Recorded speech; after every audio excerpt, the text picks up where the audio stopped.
एक बार की बात है। एक गांव में रामदास नाम का एक नेक और ईमानदार व्यक्ति रहता था। वह हमेशा जरूरतमंदों की मदद करता, सच्चाई के मार्ग पर चलता और किसी का बुरा नहीं चाहता। लेकिन फिर भी उसके जीवन में दुखों की भरमार थी। दूसरी ओर उसी गांव में रघुनाथ नाम का एक धूर्त और लालची व्यक्ति था, जो दूसरों को धोखा देकर, छल कपट करके धन कमाता था।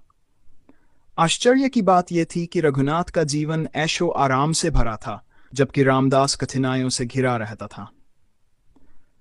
रामदास के मन में यह सवाल बार बार उठता, मैं सारा जीवन अच्छे कर्म करता हूं, फिर भी मुझे दुख क्यों मिलता है, और रघुनाथ जैसा पापी व्यक्ति सुखी क्यों है। अपनी इस दुविधा को सुलझाने के लिए वह गांव के एक ज्ञानी संत के पास गया और अपनी पीड़ा व्यक्त की। संत मुस्कुराए और बोले, बेटा, मैं तुम्हें इस प्रश्न का उत्तर एक कहानी से दूंगा। संत ने समझाया, एक राजा था जो न्यायप्रिय था, लेकिन उसके राज्य में एक अपराधी था जिसने बहुत सारे पाप किए थे। राजा ने सोचा कि उसे तुरंत कड़ी सजा देनी चाहिए, लेकिन तभी मंत्री ने कहा, महाराज, उसे थोड़ा समय और दे दीजिए, हो सकता है वह अपनी गलतियों को सुधार ले। राजा ने मान लिया और अपराधी को कुछ समय और दिया।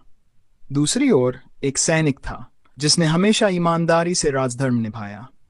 एक दिन युद्ध में वह घायल हो गया और उसकी मृत्यु हो गई। लोग सोचने लगे कि जिसने जीवन भर सेवा की उसे मृत्यु मिली, और जो अपराधी था उसे समय मिल गया। लेकिन राजा जानता था कि सैनिक ने अपने कर्मों का फल पा लिया और अपराधी को अपने कर्मों का फल भविष्य में मिलेगा। संत ने आगे कहा, रामदास, यह संसार एक कर्म भूमि है। तुम्हारे पिछले जन्मों के कर्म भी तुम्हारे वर्तमान जीवन को प्रभावित करते हैं।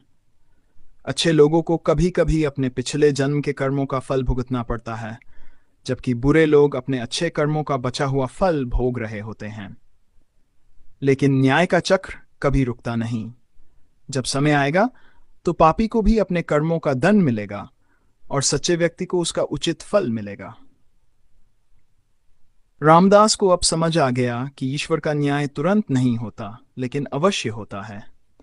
उसने धैर्य रखा और अपने कर्मों में विश्वास बनाए रखा। समय बीता, रघुनाथ के पाप बढ़ते गए और अंत में उसे एक बड़ी विपत्ति ने घेर लिया। दूसरी ओर रामदास की ईमानदारी और अच्छाई ने उसे सम्मान और समृद्धि दिलाई। सीख, कर्मों का फल अवश्य मिलता है, कभी जल्दी कभी देर से, लेकिन न्याय का चक्र अवश्य घूमता है।